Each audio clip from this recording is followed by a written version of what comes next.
Wow. Oh, welcome to Studio 91. Joshua. Long time no see. Okay, this is wawancara with Abdel Ahrian. Waduh. Are you ready? Must be ready ya? Iya. Bisa aja Nayato. Udah nih. Udah. Oke, sekarang kita wawancara sama Joshua.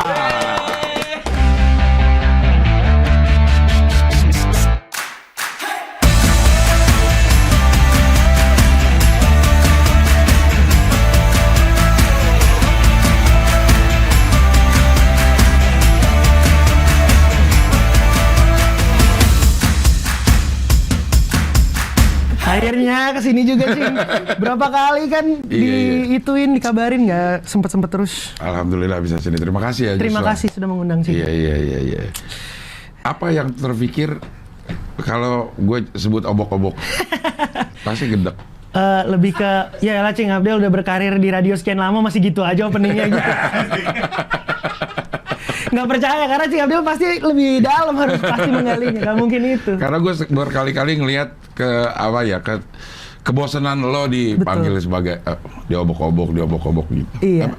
Kan itu kan sesuatu yang harus disyukuri, Jo. Betul Cing. Saya syukuri memang, tapi sebenarnya kalau orang ngomong diobok-obok nggak bosan, nggak kesel sih. Yang kesel itu kalau orang pakai itu sebagai jokes yang udah diulang-ulang gitu. Tapi kalau nggak sebagai niatannya nggak ngajak bercanda gitu sih kayaknya nggak apa-apa. Tapi kalau misalnya Joshua minumannya jangan diobok-obok ya gitu, kayak bosan aja sih, bosan. Dia pernah mikir nggak kalau tiap ketemu orang baru tuh gue harus denger kalimat itu gitu. Jadi kayak mungkin dia nggak mikir kali. Nggak mikir. Dia ngerasa itu jokes baru. Betul. Itu terjadi pas akhirnya beberapa waktu lalu ketemu Ringo, terus masih ada yang ngomong kayak maybe yes, maybe no, itu iklannya dia dulu, terus dia juga sama ngerasain hal yang sama, kayak aduh masih aja gitu. Jadi kayaknya sih bukan kesel tapi lebih ke capek aja sih. Capek. Lelah. Cing Abdel ada nggak gitunya? Ada nggak yang kayak orang selalu ya paling nanyain temon gitu ya? Dipanggil temon gitu. Gue langsung bilang lo nggak bisa bedain mana yang jelek banget. Gar. Iya, tapi itu memang ya sesuatu yang patut disyukuri, tapi kadang-kadang memang ada rasa lelah denger yang kayak begitu ya. Dan itu menghalangi saya untuk berkarir setelahnya gitu, Cing. Susahnya kalau sesuatu udah nempel banget. Betul. Jadi mau bikin apapun orang pasti compare sama yang sebelumnya gitu. Dan lo itu berasa banget, Bang? Berasa. Ternyata kalimat musuh terbesar adalah diri sendiri itu bener. Iya. Bener ternyata. Kalau kita nggak bisa handle itu, ya pasti kewalahan sih, kayak gitu sih, Cing. Iya. Ada beberapa orang yang artis cilik yang berhasil berhasil terus menata karirnya sampai gede, tapi nggak jarang juga yang berhenti. Lo termasuk yang berhasil. Wah, terima kasih lo, Cing. Iya. Ya paling kalau yang berhasil kan Agnes Mo, Sherina, Bondan. Udah sih kalau menurutku ya. Tapi mereka terlepas dari citra masa kecilnya. Iya, hebat banget makanya tuh. Saya sampai sekarang bahkan kalau lagi di tempat nongkrong gitu terus malam gitu kayak Joshua nggak pulang jam segini gitu loh, Cing. Pernah datang ke satu acara, panitianya ibu-ibu, terus ditanya, Joshua udah datang? Iya. Datang sama siapa? Sendiri aja. Oh, udah bisa nyetir gitu. Masa umur 29 masih ditanya gitu, Cing. Ya, udah bisa nyetir. Hah? Ya, bisa Bu. Gitu aja. Karena buat sebagian orang kenangan itu tetap nggak tumbuh. Kenangan lo itu di benak orang ya tetap lo ada seperti itu. Terutama ibu-ibu ya, Cing ya. Ibu-ibu tuh kenapa nempel banget gitu. Kalau bapak-bapak mungkin masih bisa santai. Kalau ibu-ibu tuh kayaknya nganggapnya kecil terus. Iya. Gitu. Kenangan memang nggak pernah tumbuh ya. Dia ngeliat lo waktu kecil ya, begitu ketemu nganggap lo kayak anak kecil aja. Padahal lo 29 tahun mau merit lagi ya. Iya. Rencana kapan mau merit? Tahun ini sih, mudah-mudahan. Udah persiapan udah? Udah aman. Yang pusing tinggal bayar vendornya. Kan banyak yang bilang ini waktu yang tepat untuk merit karena PPKM, jadi tamunya itu aja masih ngos-ngosan, Cing. Gimana kalau nggak PPKM ya? Iya. Tahun ini berarti paling lambat Desember berarti? Iya, paling lambat. Masih didiskusikan sama keluarga lah. gitu. Udah mau emang? Mau dong kalau maunya. Mau dong. Mau. Iya, mudah-mudahan ya tidak ada halangan yang merintangi. Amin. Karena lo termasuk yang jatuh bangun ya di kehidupan asmara ya? Iya betul sih. Betul. Sebenarnya kan semua orang jatuh bangun sih. Iya. Cuman saya kebetulan dipublish aja bodohnya. Jadi ketahuan jatuhnya gitu. Bangunnya juga ketahuan sih. Ketahuan juga Iya. bangunnya. Membangun dari awal, jatuhnya pas sudah. Iya, Cing Abdel tahu lagi ceritanya. Iya. Sama seperti kisah hidup lo gitu. Kisah percintaan yang diketahui banyak orang bikin beban buat kita juga ya. Lo merasa gak sih? Bener. Iya, ngerasa Cing. Kayak sesimpel ya dibanding-bandingin lah itu udah pasti ya kan. Terus kita mau ngepost ya karena emang kita lagi kasmaran pengen ngepost, tapi orang kan nangkepnya bisa kayak aduh ganti lagi gitu. Padahal ya ganti pacar kan itu cerita banyak orang gitu. Nggak aku doang. Gitu. Emang udah berapa kali lo pacaran? Berapa ya? 4 mungkin ya, 4. Oh, termasuk dikit dong. Dikit. Cuman karena di post kayaknya tuh gara-gara di post jadi kesannya tuh kelihatan banget tuh, oh ini ganti gitu. Dan mungkin karena juga postingannya itu mesra banget. Kayak menggambarkan sesuatu yang udah jadi. Serius, betul. Ya, gitu. Sama kayaknya ini sih, Ceng. Kan banyak artis juga yang ngepost sama pasangan. Tapi nggak diperhatiin gara-gara mereka dianggap layak pacaran. Lah kalau saya kan pacarnya selalu dianggap cantik. Sebenarnya bukan mereka cantik. Sayanya. Jadi sama siapa aja lu tetap akan kelihatan cantik dianya ya? Betul. Banyak yang bilang kayak, mantan lu setelah putus sama lu jelek. Enggak, sebenarnya dari dulu dia gitu-gitu aja. Dulu kelihatan lebih cantik karena komparasinya sama saya gitu. Iya. Pas bener sama Temon dah, jadi gue kelihatan ganteng. Bisa aja milih partner emang Cing. Kalau gue mau kelihatan ganteng, ya gue sama Temon. Kalau gue mau kelihatan muda, gue sama Mama Dede. Bener. Selalu tepat milih partner. Iya. Tapi sekarang MLI udah jarang. Nggak ngantor aja sih, nggak involve seperti dulu gitu. Cuman masih ada saham di sana. Dulu saham tuh ngeluarin duit. Awalnya iya berlima. Sama Adri, Coki, Muslim, Bang Patrick. 4 dong. Oh, 5 Saya. malu. Iya, betul. Anak kecil udah bisa nanam saham. Iya. Nah, itu berangkat dari apa sih MLI? Jadi awalnya kalau MLI-nya sendiri itu si Muslim sama Coki yang mainan Twitter gitu-gitu. Terus Tapi sebentar, ini ada. akhirnya ngerasain. Yes. Ada pesawat ini lewat karena kebetulan ini dekat Halim. Halim apa? 9 bulan. Enak banget. Mantap. Iya. Ntar kalau gue naik pesawat lewat Halim, gue dalam hati pasti Cing Abdel nih lagi bikin video nih. Kan udah ada di ininya. Hah? Di halo sih. Oh, udah ada pramugarinya. Kita sedang melewati. Studio apa? Iya. Iya, lewat Twitter aja awalnya, Cing. Terus gue ikutan nge-adminin waktu itu, tapi masih belum tahu ini akun Majelis Lucu nih siapa sih gitu, masih belum kelihatan lah siapa di belakangnya. Kita kerjanya dulu cuma ngejudge joke-joke di internet gitu. Terus lama-kelamaan kita kenal sama Bang Patrick. Bang Patrick punya ide untuk kayaknya bisa diseriusin nih gitu, jadi industri komedi yang lebih serius gitu. Tapi namanya apa ya gitu? Ya tetap aja Majelis Lucu. Jadi teruslah sampai sekarang. Bang Adri masuk juga akhirnya gitu. Jadi termasuk lo yang awal ya, sebelum Adri masuk? Iya, awal. Jadi Bang Adri tuh awalnya cuma ikut acara roasting, terus kenalan sama Bang Patrick, akhirnya dia tertarik sama konsep MLI dan gabung gitu. 5 itu. Dan pilihan komedinya memang seperti itu? Tidak kalau itu. Awalnya sih pengen bikin komedi yang beda dari yang umumnya aja, tapi nggak harus begitu. Karena kan kita kerjanya di Twitter ngejudge joke orang. Jadi apa nih, kita tawarkan alternatif apa gitu. Cuma kebetulan lokomotifnya Coki dan Muslim yang saat itu selera komedinya lagi ke arah sana. Jadi orang ngelihatnya kan kepalanya gitu. Dan lo sejalan dengan selera komedi? Seringkali enggak. Bahkan beberapa kali kalau Coki mau nge-tweet apa tuh di-share ke gue kayak Cok jangan Cok gitu. Ya nggak di-post. Nah yang yang biasanya di-post dan jadi masalah, itu biasanya nggak di-share ke gue dulu atau apa, tahu-tahu naik gitu. Di grup nggak di-share biasanya. Oh, memang kebijakan MLI atau gimana itu? Bahwa harus nge-share apa Setelah walaupun di akun pribadi gitu. setelah beberapa kali si Coki rame, kayaknya baru ada kebijakan itu, Cing. Awalnya kan kita nggak ngeh bahwa Coki bisa sejauh itu berpikirnya, gitu. Jadi kayak nggak nyangka, nggak ada gitu. Begitu ada yang besar baru, Cok, kayaknya lain kali lo harus share dulu deh kalau emang mau. Ini itu pun masih bocor beberapa kali.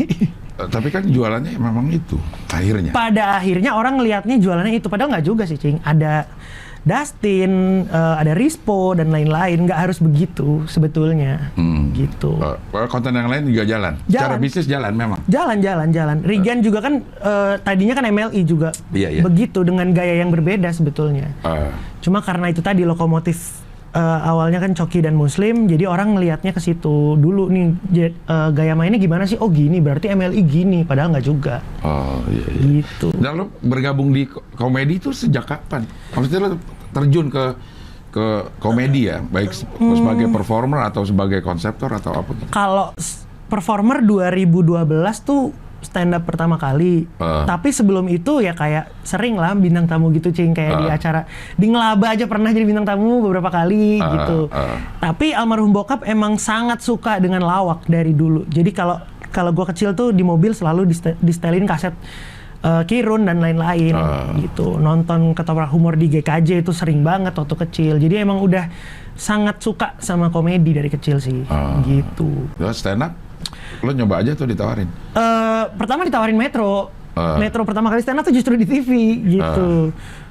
Tapi sebelum-sebelumnya udah nonton komedian luar gitu, kayaknya seru ya kalau ada yang begini. Pas ada wadahnya, ya udahlah, ayo. Gitu. Sama komunitas stand up keterima. Gue termasuk yang gak keterima sama anak komunitas stand up. Karena menurut gue dulu komunitas stand up itu anti sama yang udah ada di udah TV. Jadi, iya. Gitu. Gue nggak tahu keterima atau enggak sih, Cing. Tapi kalau secara personal temenan ya temenan-temenan aja. Cuman kalau ditanya itu stand up Indo cabang mana, gue juga bingung karena gue open mic ya beberapa kali pindah-pindah, nggak pernah menetap di satu komunitas. Misalnya rumah gue Jakarta Timur gitu, enggak juga. Jadi ya yang lagi ada open mic di mana, gue ada waktu ya gue ke situ gitu biasanya. Iya. Tapi kan lo udah membawa nama Joshua saat itu. Betul. Orang tanggapannya gimana? Gue juga pertama kali stand up pasti orang ngeliatnya karena gue Abdel Temon aja. Gitu, karena Abdel Temon terus Joko Dian lah. Masa ada yang gitu sih? Ada, karena gue bawain jokes-jokes yang memang sudah gue ceritakan berkali-kali di radio gitu. Tapi kan sosok yang rewel sama gitu-gituan kan kita tahu cuma beberapa sih. Iya. Tapi menghantui semua pikiran komik.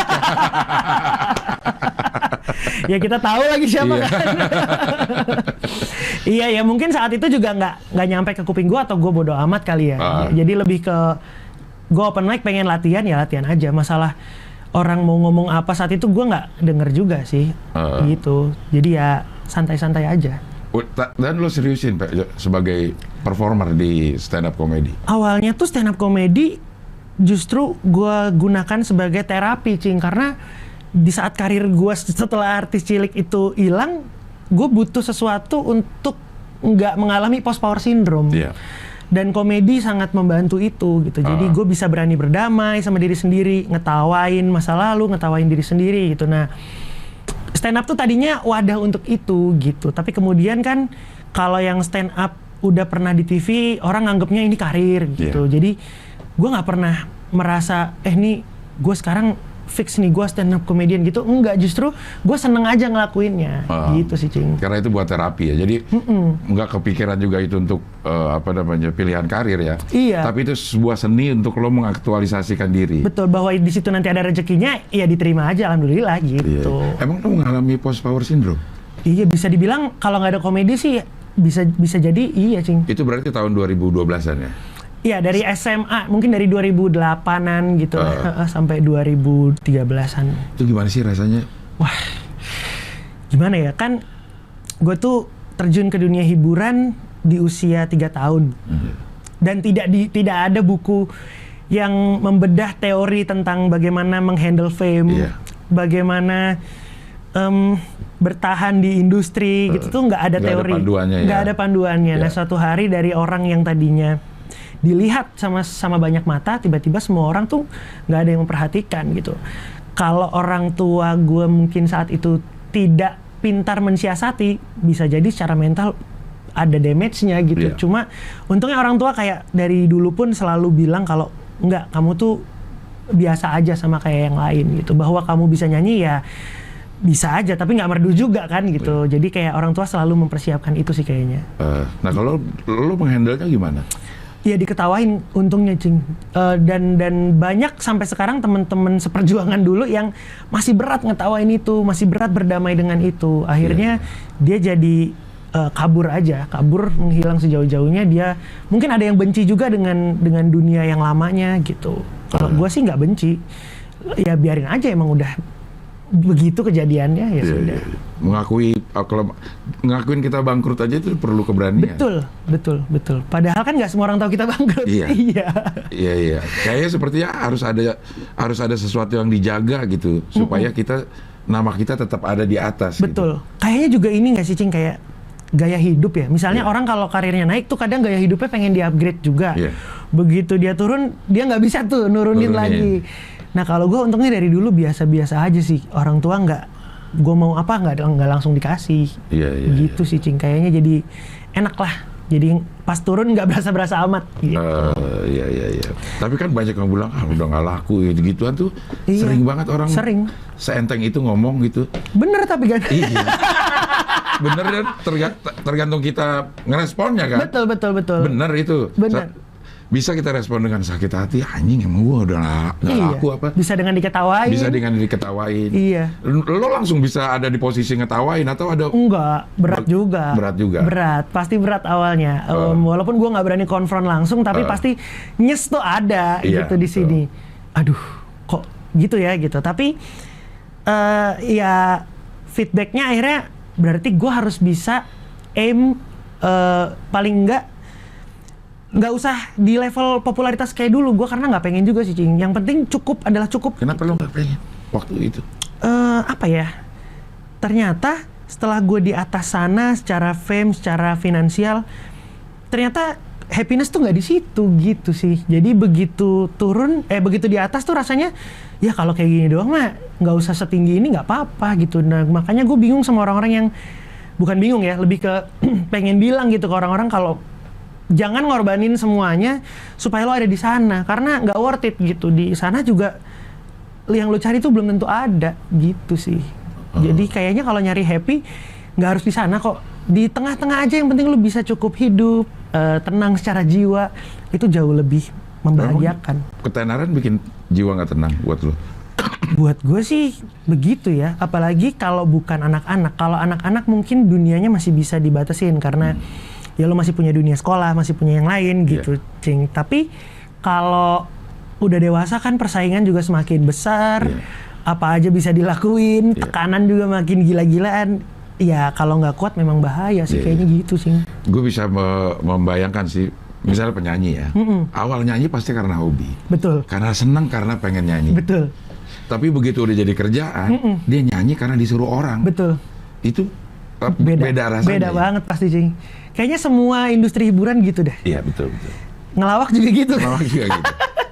Maksudnya ada saat-saat kita senang diketawain orang. Iya. Kita senang bikin orang tertawa. Bener. Dan itu jadi energi buat kita. Tapi pada saat udah jadi rutinitas, semuanya juga pasti. Betul. Coba liatin yang stripping acara lawak. Pada saat nggak on cam lo liatin. Dan nggak saling ngobrol, biasa udah capek banget. Itu karena kalau gue sih mewajarkan hal itu ya. Buat orang-orang yang ngeliat kayaknya, wah di kok pada begini gitu. Kok beda di depan kamera gitu. Ya itu caranya dia. Kalau nggak, masa dia mau cowok-cowokan juga ya? Iya. Coba Iya, sebagai capeknya apa coba? Mungkin gitu. yang energinya gede banget kayak Bang Komeng gitu bisa kali ya. Tapi nggak semua orang kayak gitu kan. Komeng itu ya itu special case lah. Iya, itu Komeng sih gift lah itu. Iya, bakatnya sedemikian besar, terus latihannya juga sedemikian gigih. Orang gitu. ngelihat mungkin, ini Bang Komeng gitu-gitu doang aja lucu. Padahal kita nggak tahu nggak gitu-gitu doang. Iya. untuk apa ya? Untuk sampai ke gitu-gitu doangnya nggak gitu-gitu doang. Iya, sekarang sih emang gampang buat dia, tapi latihan sampai dia bisa gampang ngelakuinnya itu kan berat gitu. Iya. Atlet gitu nggak ya, Cing ya? Iya dong pasti. Iya ya. Kayak Main kita- bola seneng gitu. Iya, main bola seneng. Kayak gue dulu seneng main pingpong. Heeh. Dan gue ngeliatin orang main pingpong tuh seneng gitu mainnya. Enak fun gitu. Cuma begitu jadi atlet, lo main pingpongnya juga berapa lama? Selebihnya lo latihan fisik, lari yang nggak ada hubungannya. Iya, angkat beban. Angkat beban segala macem gitu. Main Gimana pingpong pingpong ini? kita mau funnya doang tapi Iya. pengen jago. Iya, bener. Di komplek aja kalau cuma Iya. gini-gini doang ya. Iya, dia Iya harus sih. lari, harus bangun pagi. Nah, menurut Cing Abdel berarti untuk bisa nyari kebahagiaan emang harus dilakuin yang nggak enaknya atau gimana, Cing? Kalau ke gue sih ya, kalau gue dengan bertambahnya usia, mungkin memang orang bilang kedewasaan itu nggak ada hubungannya sama umur. Betul. Tapi menurut gue semakin banyak umur lo berarti semakin besar kemungkinan lo atau kesempatan lo untuk belajar dewasa. Oh iya, Gitu. iya. Kalau kata gue sih kebahagiaan itu tinggal masalah ekspektasi kita aja deh. Nah iya, gue setuju nih. Ekspektasi lo tinggi ya lo semakin susah, Susah lo bahagia. Betul. Dan itu ditentukan sama lingkungan ya, Iya. ekspektasi itu. Ekspektasi sangat dipengaruhi oleh lingkungan. Tapi begitu kita bisa melepaskan itu ekspektasi bahagia kita rendahin, gampang kita Happy-nya ya. happy. Iya, benar setuju. Gitu.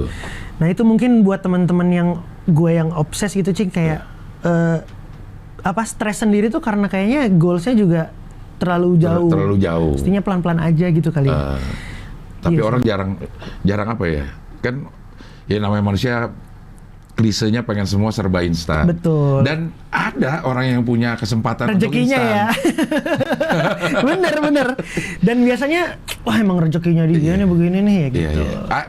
Memang ada orang yang secara instan tiba-tiba berhasil ngetop kaya. Apalagi di era internet ini ya. Gitu. Ada, cuma ya itu pilihan juga. Nggak semua orang bisa seperti itu gitu. Iya sih, bener. Nah kita yang gini-gini ya kita harus ada usahanya. Iya. Kayak lo udah punya modal yang sangat gede kan, tapi kesempatan berbeda di zaman lo. Betul. Sama yang sekarang. Betul. Gitu. Nah lo nge-handle ketenaran deh sekarang. Gimana? Jauh lebih enak, Cing, karena itu tadi goals gue nggak tinggi-tinggi banget gitu ya. Jadi orang mungkin ekspektasi ke gue tinggi karena dulu Joshua tuh top Iya. of mind gitu. Iya, Tapi iya. gue pribadi nggak naruh ekspektasi di situ. Ekspektasi gue cukup gitu. Untuk hidup cukup, untuk bahagia cukup, untuk bahagiain orang cukup. Udah gitu aja. Iya. Kayaknya sih. Apalagi yang kenal lo itu ya sekarang tuh levelnya udah kalau umur ya, Iya. dia udah punya uang, Betul. dia udah punya anak, Udah jadi direktur. udah segala macam gitu. Iya, bener. Ngelihat lo ya harusnya dulu yang mengagumi Joshua, sekarang ekspektasi dia Joshua tuh juga harus di atas dia gitu. Iya, benar. Banyak tuh, Cing, terjadi. Kayak dulu gua nggak mau mandi, dengerinnya lagu lo gitu. Nah, Iya. pasti kan kalau sekarang dia jadi CEO apa gitu, Iya. masa lo enggak gitu Iya. kan? Padahal emang gua nggak mau gitu. Iya. Nggak harus gitu. Kalau lo start karir aja jauh lebih duluan daripada gua, sekarang gua di sini, masa lo nggak di depan gua sih? Ya nggak apa-apa kan kalau enggak gitu. Iya. Iya. Ya karena ya itu ya kenangan itu berhenti. Iya. Joshua itu ada selalu di atas gua gitu. Iya, benar. Jadi begitu ngelihat itu, kok lo capek kan? Capek nggak sih? Capek. Maksudnya emang pilihannya harus terus maju gitu. Enggak kan, istirahat dulu nggak apa-apa kan. Capek lo maju terus. Motivator tuh kadang kalau ngasih motivasi tuh nggak lihat-lihat background. Iya, disamain semua gitu Iya, kayak. Ayo terus, kamu pasti bisa. Enggak juga, enggak pasti bisa loh. Nggak apa-apa lagi. Nggak apa-apa, berhenti aja nggak apa-apa. Ya, tapi sebenarnya lo ngerasa nggak sih kemampuan lo itu memang ada di lo dulu nyanyi. Lo secara menurut lo sendiri, lo memang harusnya bisa jadi penyanyi atau gimana? Bisa, tapi tidak merdu. Makanya gue tuh sebel sama diri sendirinya tuh karena gue tuh master of none gitu, Cing. Jadi nggak ada yang betul-betul gue Kuasai. Gue Ya. bisa banyak hal, tapi Ya. nggak ada yang bisa kayak sebut satu bidang yang gue expert gitu. Kayaknya nggak ada bisa dibilang gitu. Tapi kalau dibutuhkan gue siap gitu. Tapi basicnya menghibur sih Cing, karena waktu gue nyanyi pun gue bukan suka menyelesaikan lagu, tapi gue suka ngelihat orang lain ikut nyanyi, ngelihat orang lain joget, ngelihat orang lain ketawa, itu gue suka. Jadi apapun yang gue lakukan emang harus entertaining sih. Oh. Nah awalnya banget itu lo jadi nyanyi-nyanyi gitu, emang waktu kecil bernyanyi? Bernyanyi. Jadi awal gitu bokap nyokap beliin laserdisc karaoke. Oh ya, yang gede itu Pada lah. tahu nggak sih laserdisc ya? segede vinil ya? Ya segede vinil tapi dia kayak VCD, Iya. bolak-balik tapi. Jadi beliin itu karaoke di rumah, terus orang tua ngeliat kayaknya nih anak tahu tempo, tahu nada gitu. Iseng deh bikinin lagu, terus gue suka rekaman. Terus nagih gitu, mah udah rekaman kok nggak ada kasetnya gitu. Terus oh ya udah sekalian aja diproduksi bla bla bla. Terus ada label dari Jakarta yang mau bekerja sama, ya udah seterusnya jalan sama label itu gitu. Sejauh yang lo ingat, lo happy nggak waktu kecil ngejalanin Happy. itu? Mungkin itu yang ngebedain gue sama beberapa artis cilik lain, Cing. Karena kenapa gue tetap di sini di industri ini, karena satu gue suka, dan mungkin karena gue nggak bisa kerja yang lain ya, bisanya ini doang. Yang lain udah ada yang jadi dokter, ada apa gitu. Kalau gue sih kayaknya itu, Cing, karena suka. Jadi gue nggak pernah merasa itu pressure dari pekerjaannya ya, pressure dari orang iya, tapi sebagai artis ciliknya nggak pernah merasa itu pressure gitu. Terus orang bilang Joshua tuh kesian kehilangan masa kecil gitu kan, banyak banget tuh dulu yang bilang. Nggak juga, karena masa kecil gue tuh playgroundnya itu ya panggung gitu. Jadi gue emang nggak suka main perosotan gitu-gitu tuh, memang bukan ya ini gitu. Cuman beda itunya aja kok, sama aja sebenarnya. Sekolah, di sekolah? Lanjut, tetap selesai, nggak pernah nggak naik kelas, selalu ya walaupun tidak ranking amat, tapi setidaknya gue selesai gitu, SMA mah selesai, gitu Cing. Jadi dulu syuting selalu pulang sekolah gitu. Wah, bentar ya Cing. Karena? Ada pesawat nih. Ini soalnya dekat Halim. Halim apa? Perdana Kusuma. Nggak ketebak dong. Iya. Wits, enak banget ngerokok Cing. Iya.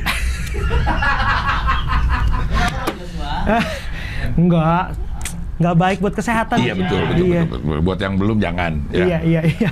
Kalau udah berhenti kalau bisa. Oh iya. Kalau bisa, kalau nggak bisa ya udah terserah. Sip. Lo jadi menikmati ya? Menikmati Cing. Untungnya. Karena banyak banget yang gue kan juga, maksudnya ada, misalnya gue main sinetron terus ada peran anak kecil. Kadang-kadang kayaknya yang lebih obsesi itu orang tuanya. Betul, itu banyak banget terjadi. Nah, orang tua lo gitu nggak sih? Enggak, untungnya. Jadi kayak waktu gue rekaman aja Cing, itu yang minta mana albumnya itu tuh justru dari gue gitu Cing, bukan dari ayo kamu harus gini, nggak pernah gitu. Dan tapi itu banyak terjadi waktu gue kecil juga, ngelihat ada artis cilik nggak mau nyanyi, terus mamanya, kamu kalau nggak mau nyanyi kucing kamu mama siram air panas gitu-gitu. Wah tuh kayak waduh jangan dong. Ya tapi itu banyak sampai hari ini pun banyak kontes-kontes penyanyi anak kecil yang orang tuanya lebih obsesif daripada anaknya. Gitu. Dan lo tidak mengalami itu tuh? Enggak, waktu syuting sinetron pun pulang jam 3 ya happy aja gitu, ketemu banyak orang, syuting apa tuh seneng aja gitu. Iya. Oh, kakak gue tuh pernah jadi scriptwriter acara lo. Dari lo belum bisa baca. Iya itu betul. Kok bisa sih? Dibacain sama mama. Jadi terima skrip, mama bacain, ngerti, paham, ya udah nanti pas syuting itu gitu. Jadi nggak bisa baca. Dulu sinetron pun belum bisa baca. Makanya dibilang lo bocah ajaib. Padahal mah itu normal-normal aja. Mungkin orang tua lain nggak pernah nyoba aja. Mungkin kalau dicoba bisa juga. Kagak Jadi nggak terlalu ajaib-ajaib banget ya? Kagak, nggak ajaib. Nggak ajaib, percaya deh. Kapur kali ya ajaib. Iya. Itu karena orang tua lain mungkin nggak nyoba ke anaknya, kalau atau dicoba bisa. nggak punya kesempatan seperti yang lo dapetin. Mungkin juga, iya. Mungkin kayak gitu. Berliku juga ya. Apa perjalanan tuh? jiwa lu berarti. Lumayan. Yang gue sebel Cing sebenarnya, gue merasa kalau ada yang harus gue sesali adalah gue terlalu banyak ketemu orang di usia yang masih sangat muda. Iya. Itu bagus di satu sisi, tapi di sisi lain gue jadi punya trust issue Cing sama orang. Jadi sekarang kalau misalnya orang datang, niat baik atau niat buruk tuh gue udah skeptis duluan gitu. Oke. Jadi dari mulai ngelus dengkul gue udah tahu nih mau minjem duit gitu Iya. misalnya. Jadi kayak Iya. karena waktu dulu banyak banget orang yang coba ambil advantage, ada juga orang yang beneran tulus. Jadi kayak terlalu mudah ngebaca orang. Jadi kayaknya terlalu banyak tahu tuh juga nggak enak sih kayaknya ya. Emang harus ada hal-hal di dunia ini yang kita nggak perlu Nggak tahu. perlu tahu ya. Betul, menurutku Udah. gitu. Nggak usah, dan kita nggak usah cari tahu juga. Nggak usah cari tahu, betul. Biarin aja. Serunya Iya. hidup di situ kayaknya. Iya. Kalau nggak seru. Beneran. Iya. Kemarin tuh ada orang yang teman gue yang cerita, ada orang yang ngomongin lo Del. Dulu gue akan pengen tahu tuh. Ngomong apa dia gitu. Sekarang Udah kalau nggak usah diomongin. iya bener. Capek juga sih. Capek juga ya, Iya. dengan kita nggak tahu Iya, ya. bener sih. Tapi itu kayaknya kedewasaan dalam berkarir juga nggak sih, Cing? Atau tua ya. Iya, kayaknya itu. Udah nggak mau pusing ya. Iya, gue udah begitu sekarang. Iya. Kalau dulu sih diomongin, ngomong apa emang dia, ngomong apa? Iya. Kalau sekarang sih kayaknya, biarin lah. Nggak usah diceritain lagi, udah lo apa namanya, lo simpen aja malah Lebih malah tenang. lo yang pusing. Iya, bener. Kalau lo ceritain gue ikut pusing kan Iya. gitu ya. Iya. Tapi lo udah dalam tahap itu ya. Udah Bodoh sih. lah orang mau ngomong apaan gitu. Dari beberapa tahun lalu malah kayaknya. Bayangin anak usia di bawah 10 tahun saat itu, di mana semua mata ke dia dan semua mulut bebas untuk berkomentar ke dia. Dan gue denger gitu. Tapi bayangin kalau saat itu udah ada sosmed wah pasti gue gak kuat sih, Cing. Jadi untungnya saat itu memang komentar orang lain itu tidak direct ke kita gitu, lewat surat atau apa gitu kan. Itu jadi buat perkembangan jiwa lo nggak terlalu hancur-hancur. Nggak banget. terlalu, tapi untuk Emang terima ada menghujat saat itu. ada, Cing, ada aja. Tuduhan ini eksploitasi anak, ada yang kayak gitu-gitu. Jadi kayak selalu adalah pro kontra. Tapi nilai plusnya, gue sekarang bisa melihat kritik dengan jernih gitu, bahwa oh ya udah kalau orang kritik tuh ya normal aja, nggak apa-apa gitu. Lebih terbuka jadinya. Dan lebih bodoh amat.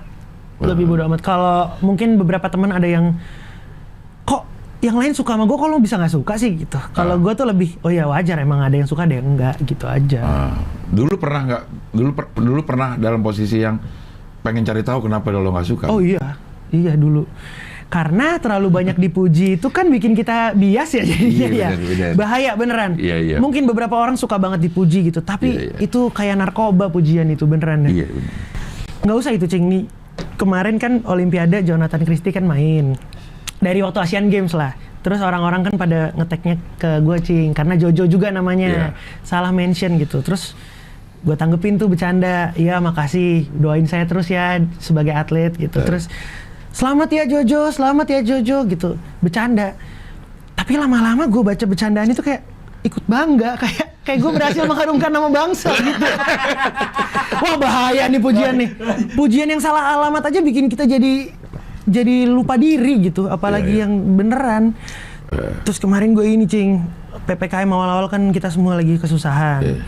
Gue ngepost satu Instagram, teman-teman yang punya usaha UMKM silakan pakai account online shopnya, promo di kolom komentar, dan yang mau beli silakan cari di kolom komentar. Gue murni mau bantu itu aja.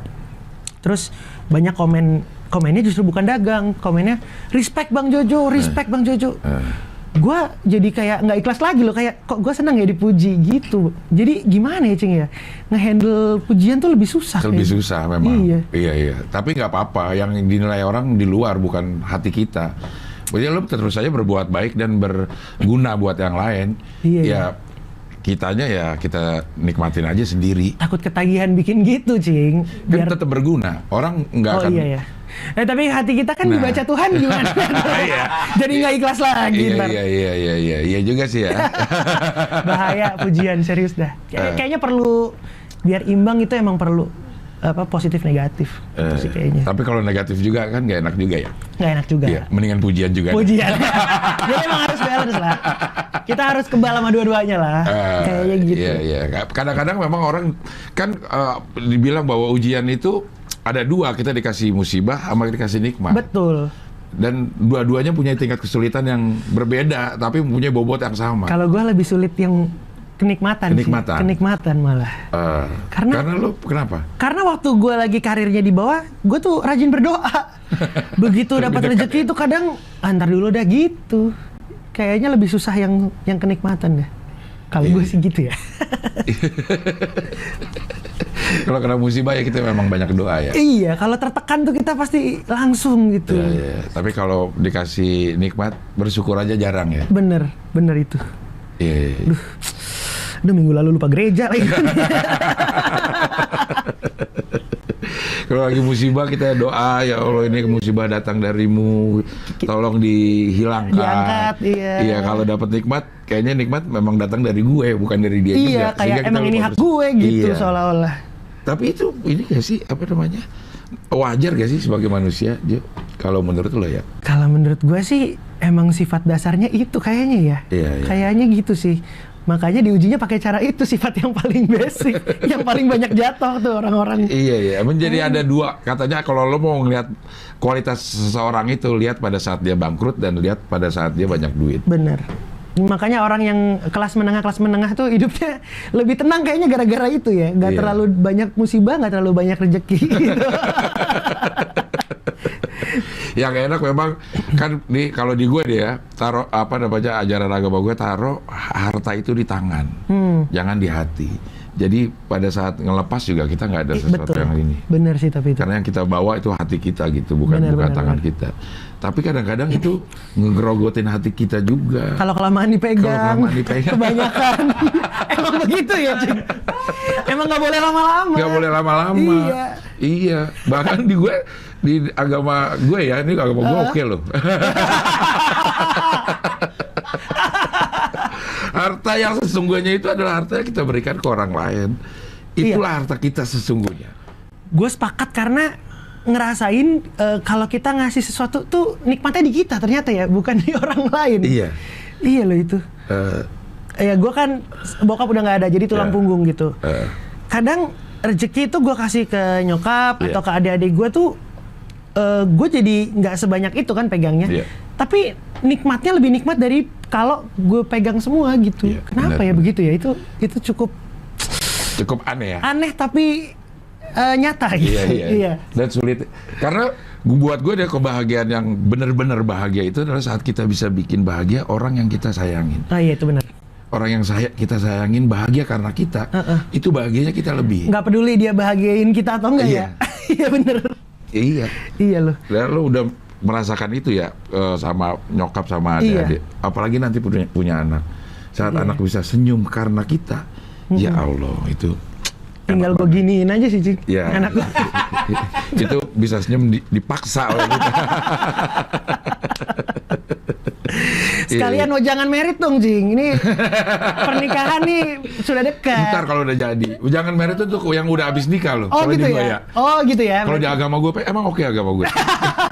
Jadi jangan itu, penasihat pernikahan itu setelah ijab kabul. Oke, berarti nanti kalau gue udah merit gue kesini lagi ya? Oke, siap.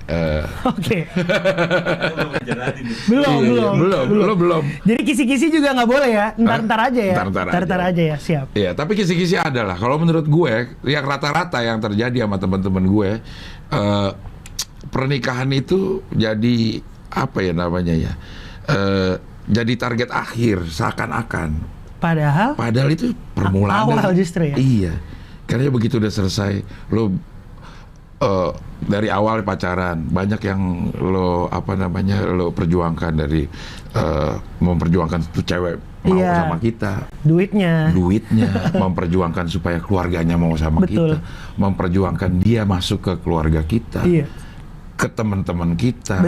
Semuanya itu perjuangan yang nggak gampang. Kayaknya akan berujung di pernikahan. Seolah-olah itu ending. Padahal itu adalah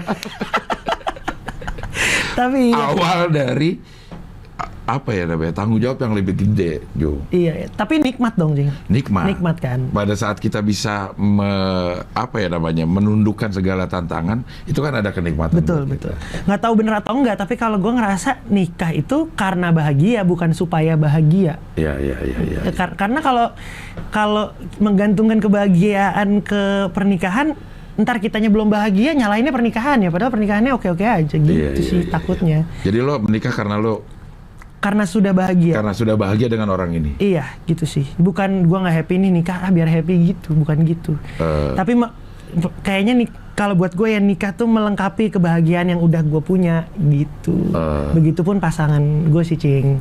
Lo konsultasi nggak sih tentang pernikahan? Kalau gue kan di gereja ada konsultasi khusus, jadi sebelum nikah pranikah tuh wajib ikut kelasnya gitu. Sekarang lo lagi ikut kan? Lagi ikut sekarang. Iya. Nah itu beberapa ada yang masuk, beberapa ada yang pengalaman pribadi doang ya. Yang pengalaman pribadi gue nggak bisa ambil 100% karena validasinya kan nggak sekuat kalau dari kitab suci gitu. Kalau kitab suci kan ya udah valid begitu. Iya. Tapi ya memang semuanya akan kembali ke pasangan yang masing-masing lah. Yang pasti tidak ada yang menjamin pernikahan itu akan langgeng. Mau cinta kek, mau harta kek. Kalau harta jadi jaminan, Bill Gates gak bakal bisa. cerai. Iya benar sih. Kalau cantik sama ganteng, artis-artis Hollywood gak bakal cerai gitu. Benar-benar. Berarti apa dong yang bisa paling enggak bukan menjamin dah, merekatkan lah.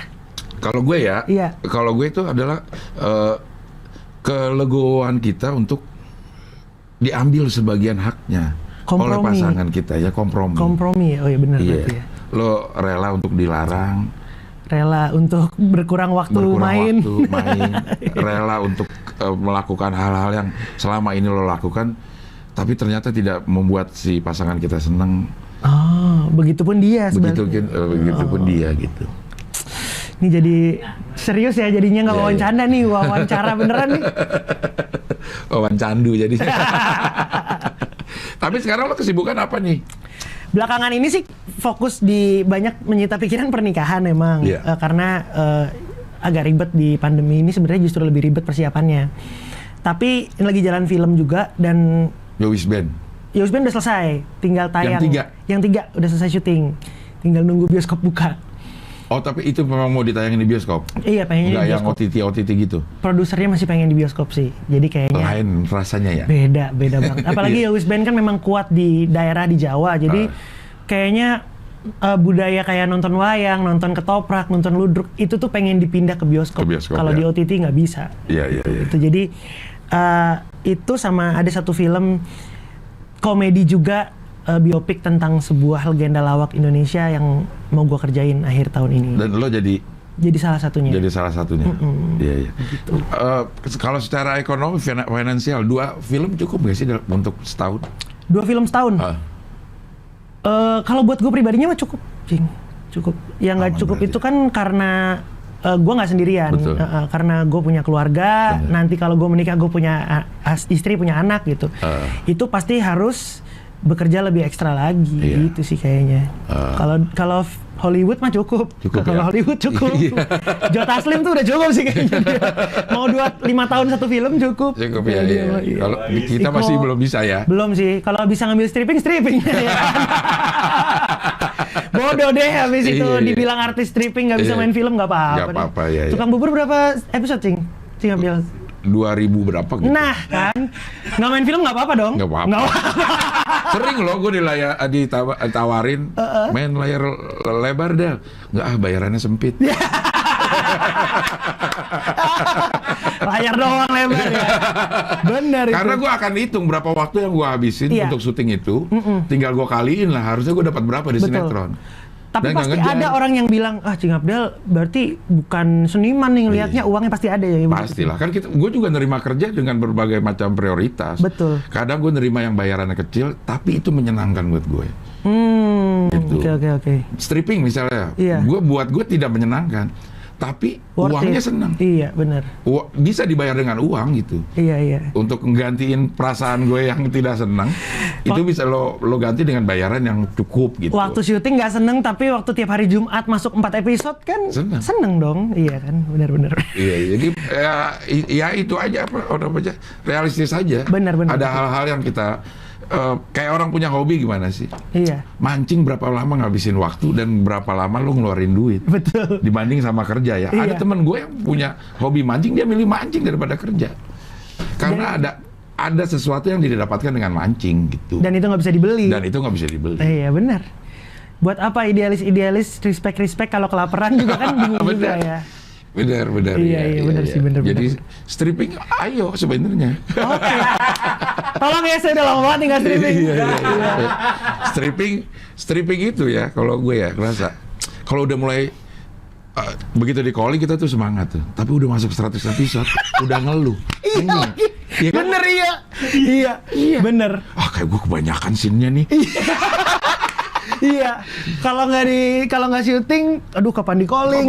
Begitu syuting, ya ampun, mana scene gue banyak banget hari ini. Iya. Makanya terus seberat-beratnya pekerjaan syuting lebih berat kalau nggak di calling. Betul.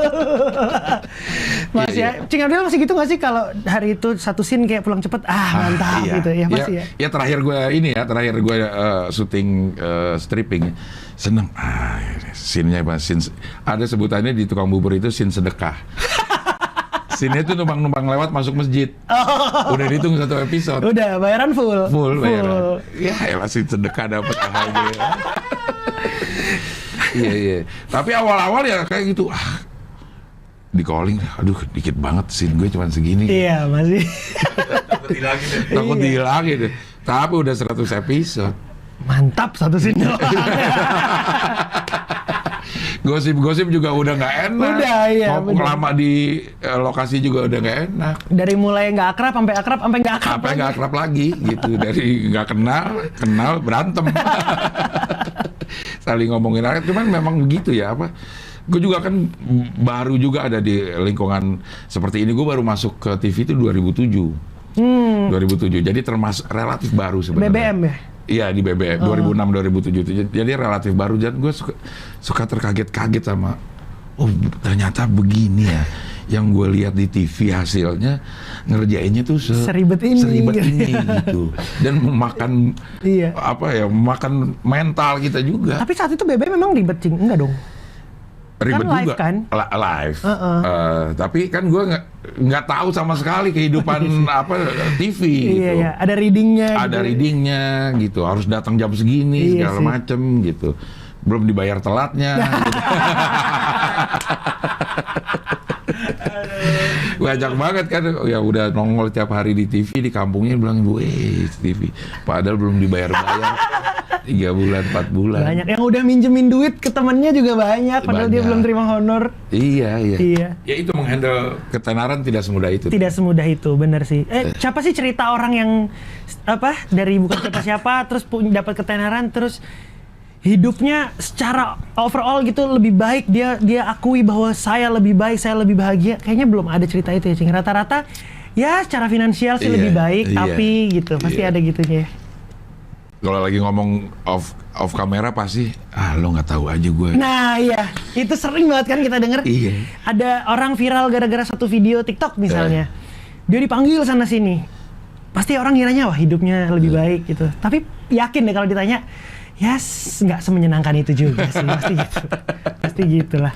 Iya. Tapi itu memang plus minus kehidupan ya. Iya. Harus kita jalani. Kayaknya level apapun selalu punya tantangannya sendiri. Iya. Dan itu semakin bener. naik ya ujian juga semakin berat. Iya. Harganya semakin mahal. Yang dibayar. Mahal. Iya. Walaupun kalau dapat pun kita juga akan semakin banyak. Iya. Tapi keluarnya juga makin banyak biasanya gitu. Iya. Ini film sama komedi, lo lebih seneng mana sebenarnya? Senengnya sih seneng komedi sebenarnya, Cing. Senengnya komedi karena komedi panggung ya maksudnya. Karena gue suka yang real, direct gitu. Responnya langsung gitu tuh. Itu menyenangkan, nggak ada yang gantinya gitu. Manggung, ngeband, nyanyi, ngelawak, stand up itu tuh priceless lah, kita sama-sama tahu ya, Cing. Kalau misalnya di atas panggung ngelempar punchline, penonton ketawa, itu harganya nggak ada, mahal banget itu harganya tuh, nggak bisa dibeli. Nah film itu menyenangkannya lebih ke kerja kolektifnya sih, Cing. Kayak oke, gue kerjain bagian gue, lu kerjain bagian lu, nanti kita satuin jadinya kayak apa ya gitunya. Jadi ada proses editing, itu yang lebih beda lah kesenangan. Responnya tidak seinstan kalau kita panggung. Panggung, iya. Gue tetap orang panggung sih kayaknya. Vendor rigging ya. Iya. Tapi sekarang sepi ya. Iya, pandemi. Iya. Kalau ngeband lo masih nggak sih? Masih, Yowis Band itu kan sebenarnya jadi band beneran, Cing. Oh gitu. Jadi band beneran, tapi karena pandemi Lagi. ya jual-jual gitar juga sama. Iya, banyak banget. Di Banyak. pandemi ini teman gue yang main musik harus menjual alat Iya. dia untuk mencari Betul. nafkah. Ya gitar Bahkan dia- band besar sekalipun, Cing, ada temen gue band besar ya nawarin gitar ke gue gitu, kayak serius nih, nggak bercanda. Iya serius, emang nggak ada panggung, gimana dong gitu. Padahal dia pemain drum ternyata. Gitar temen Emang dia toko gitar. Iya. Emang dia melodia. oleh dia musik. Iya, melodia. Iya. Ya, lu juga terdampak sama pandemi ini.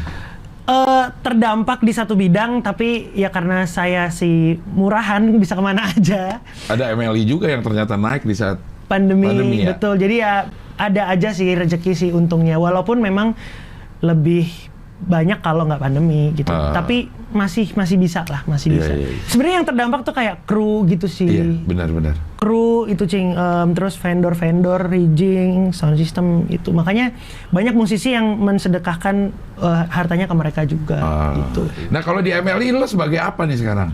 Posisi struktural di kantornya sih nggak ngantor, nggak ada. Nggak ada. Jadi pemegang saham aja. Tapi awal-awal MLI ya direktur utama, waktu Bang Patrick masih ngurusin kantor yang sebelah, kantor lainnya. Sekarang sih Bang Patrick direktur utama, gue cuman ya komisaris aja. Gitu, bahasanya komisaris ya. Emang dulu berangkat dari relawan jadi komisi.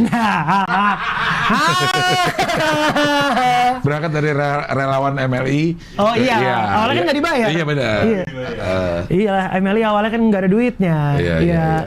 Ya nggak dibayar, relawan jatuhnya. Terus berangkat jadi komisaris. Tapi kan setelah saya menaruh uang saham di situ, jadi komisaris. Beda sama yang lain-lain ya. Yang mana sih? Iya. Berapa persen, Jo? Sekarang sih udah tinggal 1%. Iya 1%. Nggak banyak kok. Iya, tapi kan nilainya valuasinya udah gede berarti. Iya, karena ada fast masuk perusahaannya MTech masuk ke MLI, ya jadinya mereka mayoritas gitu. Ampun dah kalau udah segede-gede itu, ya ampun gitu. Ambil dah gitu, mayoritas.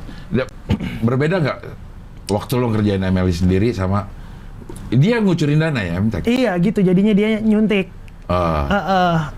Jadi ya beda, pasti beda. Sistem kerja jauh lebih rapih, terus ditanya kan nih dalam 2 tahun mau ngapain gitu. Kalau dulu kan masih bisa jawab ya kita lihat nantilah gitu. Kalau sekarang nggak bisa, ya emang harus tahu mau ngapain. Dan lebih disiplin pasti, laporan harus lebih detail, lebih jelas kayak gitu-gitunya sih. Tapi secara kreatif? Nah untungnya mereka tahu kalau MLI ini special case, jadi dikasih kebebasan untuk ya lo yang tahu batasnya deh gitu. Jadi nggak ikut-ikut lah mereka kalau kreatif. G-Confess juga karena ini juga MLI banyak. Ini MLI yang bikin G-Confess. G-Confess yang tahun ini. Kayaknya sih lebih terlibat aja lebih jauh daripada yang tahun lalu gitu aja sih, Cing. Ya kurator gitu-gitulah. Iya. Tapi memang semakin maju ya. Ya semakin maju karena semakin besar itu aja sih. Kalau bisa dibilang ketika lebih berkembang itu pasti kita kan mau nggak mau di dalamnya juga harus lebih maju orang-orangnya, jadi orang lihatnya juga harus lebih wah gitu, lebih spesial di setiap sudut perusahaannya gitu. Iya. Menurut lo ini perbandingannya adalah dulu waktu misalnya lo masih bertiga sama Coki sama Muslim lo, tapi sudah bisa menghasilkan sesuatu produk ini. Dibandingin sekarang yang udah banyak dukungannya, produknya segitu, menurut lo udah pas belum? Menurut gue pas. Menurut gue bener, karena emang dari sebelum ada investor, emang ini yang kita mau gitu. Emang begini yang kita mau. Bahwa bukan hanya soal kreatifnya, tapi ML ini harus jadi wadah di mana komedian tuh harus bisa hidup sejahtera sampai akhir hayatnya. Jadi salah satu yang bikin kita pengen seriusin ML itu ini, Cing, banyak komedian-komedian legend yang lucu banget, karyanya luar biasa. Di akhir hayatnya begitu sakit masih harus ngadain penggalangan dana, dia nggak megang uang. Itu miris banget gitu. Idola-idola gue waktu kecil, ya, akhir hayatnya menyedihkan. Nah, kita nggak pengen kayak gitu, makanya MLI juga jadi wadah di mana lo kalau mau jadi komedian yang sukses ya lo harus bisa jadi komedian juga yang hidup dari karyanya gitu, bukan cuman jadi ibaratnya apa ya, terima pesanan, ngelakuin kerjaan selesai gitu, tapi lo juga harus bisa, karya lo ini bisa ngehidupin lo gitu. Ya, dan sekarang udah on track lah ya. On track karena beberapa produk MLI itu sebenarnya IP bentuknya, intellectual property. Iya. Ya kalau menurut gua ada beberapa yang saingannya masih sedikit MLI. Palingan si Panji Comika. Yang berasa ya tinggal itu. Ada yang baru dari luar, Mo Sidik dengan Komedi Sentral. Iya. Tapi belum di Indonesia mungkin baru ya. Tadinya Komtung, tapi Komtung gabung. Gabung kan? Iya kan, Komtung nggak gabung juga ya. Iya. Tapi kalau secara digital gue lihat Comika kayaknya lebih masif deh ininya. Betul. Gitu. Beda ini sih, Cing, beda apa ya? Mungkin bisnis yang dijalanin sama, tapi fokusnya beda kali ya. Kalau Comika memang digital downloadnya luar biasa rapi gitu. MLI ada digital download, tapi kita mungkin saat ini banyak fokus ke konten, banyak fokus ke service gitu. Service dalam arti nulis skrip buat film apa gitu. Streaming. Kalau si Comika kan hampir kayaknya jualannya udah mulai dapat ya, ngejual produk streaming gitu. Betul. MLI paling kita streamingnya lebih ke kayak kemarin ada kompetisi digital, live stream, ya kayak gitu-gitu. Jadi beda fokus aja sih. Beda fokus sama Comika. Tapi pasarnya masih ada di situ. Ada sih, masih banyak, kuenya masih gede banget kok. Jadi kalau memang pemainnya masih sedikit ya. Masih sedikit, jadi kalau mau ramein aja gitu. Iya. Kayak dulu ojek online awal-awal. Iya. Benar. Ya. Masih dikit, jadi dapetnya gede banget dulu gitu. Iya. Oke, udah berapa menit ini? Sekarang menit ke-5. Anjay, udah 56 menit. Oke, ini terakhir pertanyaan. Oke. Yang paling dekat selain menikah dan bikin film, apa yang lo targetin? Bukan lo jalanin ya, lo targetin. Pengen ngedirect sih. Lo belajar? Iya, pelan-pelan dari mulai comedy consultant pengen naik ke co-director dulu gitu. Ikut orang, tapi harus ikut orang. Gue nggak berani langsung ngedirect gitu. Beberapa produser nawarin untuk langsung ngedirect, tapi gue nggak pengen karena beberapa temen gue dikasih kesempatan dan dia juga kayaknya bingung, nggak tahu gimana, kesian juga. Jadi gue nggak pengen. Secara teknis direct emang lo udah mengerti? Secara teori sih ngerti, tapi kan pada prakteknya pasti beda banget. Misalnya gini deh, Cing, kalau kita tahu master cover misalnya gitu, itu kita tahu. Oke, cover itu nggak boleh ngelebihin garis imajiner begini teori gitu ngerti. Tapi pada akhirnya yang sulit itu kayaknya ngobrol sama pemain, ngejelasin apa yang kita mau, ngebangun adegan itu kan nggak ada ilmu pastinya gitu. Jadi komunikasi itu yang gue belum pede gitu sih. Sama bahasa gambar tuh gue belum pede tuh kayak gitu-gitu tuh.